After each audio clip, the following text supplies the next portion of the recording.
Hi there guys! Me and Paul are having a sleepover and we can't sleep, so we decided to put the camera on for a moment. Maybe we should have one of those bigger than life in the middle of the night conversations. I don't know if you can decide to have a bigger than life conversation. Well, let's give it a go. What's your best dream and why? My best dream.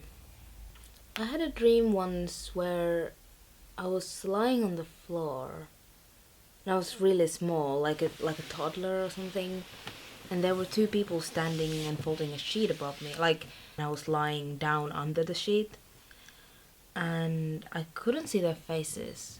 But for some reason in that dream, I knew that they were my parents. They were making waves and circles with the sheet and making it into a game. And I was just laughing and laughing and laughing.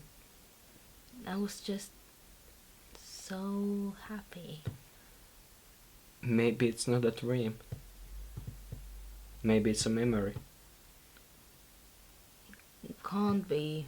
My mom went to jail pretty soon after I was born, so...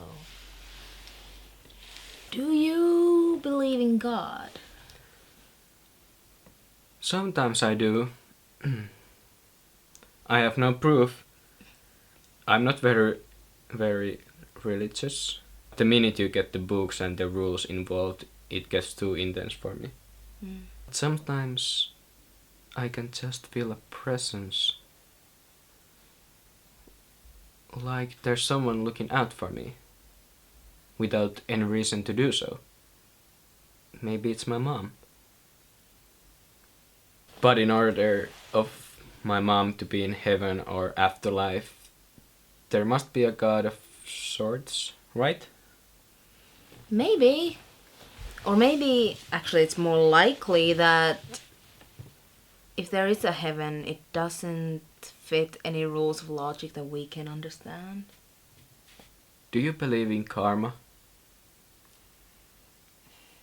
I feel like in order for me to stay sane, I have to believe that everyone has to atone for their sins in one form or another. Maybe it's just God showing you all of your bad deeds in a little nice feature film when he's measuring you up at the gates of heaven, or maybe it's just the forces of the universe biting the bad guys in the ass. But I mean, I feel like there's some sort of a karma in the natural way of humanity, like in social situations. If you're a dick to someone, people are not gonna like you, kind of way. But in general, I don't feel like I organically would believe in karma, but I sort of have to in order to forgive and forget. Do you fall in love easily? I've never been in love. Me either. For me, I think falling in love is quite a slow process. To actually be in love with someone, not just the idea of being in love with them. How did you become so wise? Do you flirt more knowingly or unknowingly? I've never flirted with anyone in my life. What makes you feel the most like you?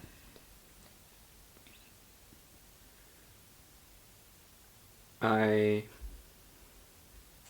fear that this makes me sound silly, but I feel most like myself when I'm writing my book. You actually never told me what your book was about.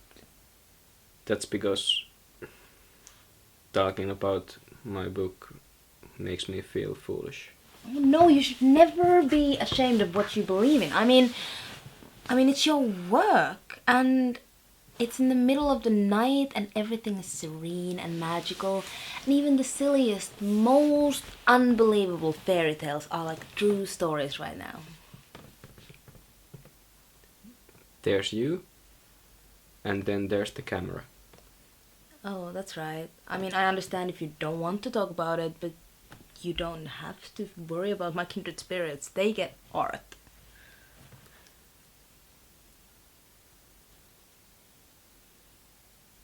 Okay. Here goes. It's a prose. And it has very poetry, like a little nonsensical element to it. It's circled around these people, or creatures rather, that I call my rock people. My rock people live on the shore. I would visit them almost every evening before the winter came. Or, I mean, imagine that I visited them. I will sit there and just write for hours. But now I can't go until spring.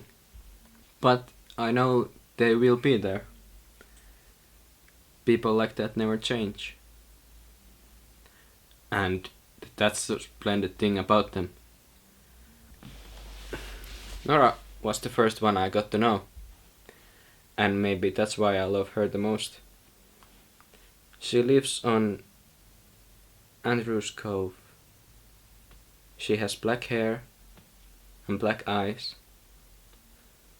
Like you. She can tell all about the mermaids and water kelpies. You just ought to hear everything that she can tell. And then there are the twin sailors. The twin sailors don't live anywhere. They just sail all the time. But sometimes they sail to the shore and just talk to me. They are a pair of solitaires and they have seen everything in the world. And more. Do you know what happened to the youngest twin sailor once? He sailed right into a moonclade. A moonclade is the mark that the moon leaves on the sea when it rises from the water. Well, the youngest twin sailor was sailing and he sailed right into the moonclade, and he sailed so far that he ended up in the moon. There was a small door made of gold in the moon. He opened it and sailed right through. And he had many great adventures in the moon, but I can't spoil everything. And then there is the golden lady of the cave. One day I was walking along the shore and I saw a cave. I entered, and after a while I saw the golden lady. Her golden hair went right down to her feet, and her dress is all glittering and glistening like gold that is alive. And she has a golden harp that she plays all day long. You can hear the music if you listen carefully in the shore anytime. Most people would think it's just the wind against the rocks. I never told Nora about the golden lady. I was afraid that it would hurt her feelings. It even hurt her feelings if I talked too long with the twin sailors.